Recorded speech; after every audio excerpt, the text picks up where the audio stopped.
Top 6 ಗಾಗಿ ಅಶ್ವಿನಿ ಮತ್ತೆ ಧ್ರುವಂತ್ ಅವರು ಈ ತರ ಮಾಡ್ಬೋದಾ? ಗೆದ್ಮೇಲೆ ಮೋಸ ಆಯ್ತಾ ಅಥವಾ ಮೋಸ ಮಾಡಿಯೇ ಗೆದ್ರ?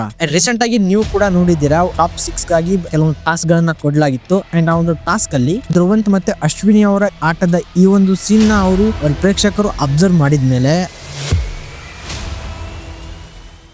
ಫುಲ್ ಕತೆ ಡೀಟೇಲ್ ಅಲ್ಲಿ ಕೊಡ್ತೀನಿ, ಸಬ್ಸ್ಕ್ರೈಬ್ ಮಾಡ್ಕೊಂಡು ಪ್ರೋತ್ಸಾಹಿಸಿ. ರೀಸೆಂಟ್ ಆಗಿ ಟಿಕೆಟ್ ಟು ಟಾಪ್ 6 ಅಂತ ಒಂದು ಟಾಸ್ಕ್ ಗಳು ಇನ್ನೂ ಚಾಲ್ತಿಯಲ್ಲಿದ್ದಾವೆ. ಅಂಡ್ ಅದರಲ್ಲಿ ಅಶ್ವಿನಿ ಅವರು, ಧ್ರುವಂತ್ ಅವರು, ಸೊ ಇವರು ಆಟ ಆಡ್ಬೇಕಾದ್ರೆ ಅವರು ಮೋಸ ಮಾಡಿ ಗೆದ್ದಿದ್ದಾರೆ, ವಿತ್ ಪ್ರೂಫ್ ಮೋಸ ಮಾಡಿ ಗೆದ್ದಿದ್ದಾರೆ ಅಂತ ಪ್ರೇಕ್ಷಕರು ಇದನ್ನ ಆರೋಪ ಮಾಡ್ತಿದ್ದಾರೆ. ಅಂಡ್ ಈ ಒಂದು ಕೇಸ್ ಅಲ್ಲಿ ಬಿಗ್ ಬಾಸ್ ಏನು ಮಾತಾಡ್ತಿಲ್ಲ ಅಂತ ಕೂಡ ಪ್ರಶ್ನೆನ ಮಾಡಿದ್ದಾರೆ. ರೀಸೆಂಟ್ ಆಗಿ ಒಂದು ಫಿಸಿಕಲ್ ಟಾಸ್ಕ್ ನಡೀತು. ಆ ಒಂದು ಟಾಸ್ಕ್ ಅಲ್ಲಿ ಪೋಲ್ ಅನ್ನ ಹಿಡಿದು ನಿಂತ್ಕೋಬೇಕಾಗಿತ್ತು. ಟಾಸ್ಕಿನ ರೂಲ್ಸ್ ಪ್ರಕಾರ ಅಲ್ಲಿ ಲೈನ್ ದಾಟದೆ ಸ್ಪರ್ಧಿಗಳು ಆ ಒಂದು ಪೋಲ್ ನ ಗಟ್ಟಿಯಾಗಿ ಇಟ್ಕೊಂಡು ನಿಂತ್ಕೋಬೇಕಾಗಿತ್ತು. ಆದ್ರೆ ಈ ಒಂದು ಟಾಸ್ಕ್ ಆಡ್ಬೇಕಾದ್ರೆ ಅಶ್ವಿನಿ ಅವರು ಮತ್ತೆ ಧ್ರುವಂತ್ ಅವರು ನಿಯಮನ ಉಲ್ಲಂಘನೆ ಮಾಡಿದ್ದಾರೆ ಅಂತ ಆರೋಪಗಳು ಇದಾವೆ. ಟಾಸ್ಕ್ ಅಲ್ಲಿ ಅಶ್ವಿನಿ ಅವರು ಮತ್ತೆ ಧ್ರುವಂತ್ ಅವರು ಮೊಣಕಾಲಿನ ಸಪೋರ್ಟ್ ತಗೊಂಡು ಆ ಒಂದು ಕಂಬಕ್ಕೆ ಸಪೋರ್ಟ್ ತಗೊಂಡು ಪೋಲ್ ಅನ್ನ ಹಿಡ್ಕೊಂಡು ನಿಂತ್ಕೊಂಡಿದ್ರು ಅನ್ನೋದು ಆರೋಪವಿದೆ. ಆದ್ರೆ ಇದೇ ಟಾಸ್ಕ್ ಅಲ್ಲಿ ರಾಶಿಕಾ ಮತ್ತೆ ರಘು ಅವರು ಈ ತರ ಮಾಡ್ಲಿಲ್ಲ. ಅವರು ನಿಯತ್ತಾಗಿ ಆಟ ಆಡಿದ್ರು, ಅವರು ರೂಲ್ಸ್ ಅನ್ನ ಫಾಲೋ ಮಾಡಿದ್ರು. ಅವ್ರ ಮೈ ಮೇಲೆ ಅವರಿಗೆ ನೀರು ಎರಚಿದಾಗ ಆ ಒಂದು ಫೋರ್ಸಿಗೆ ಅವ್ರಿಗೆ ಜಾಸ್ತಿ ಹೊತ್ತು ನಿಂತ್ಕೊಳಕ್ ಆಗ್ಲಿಲ್ಲ, ಅದಕ್ಕೆ ಅವರು ಅಲ್ಲಿಂದ ಕ್ವಿಟ್ ಮಾಡಿದ್ರು.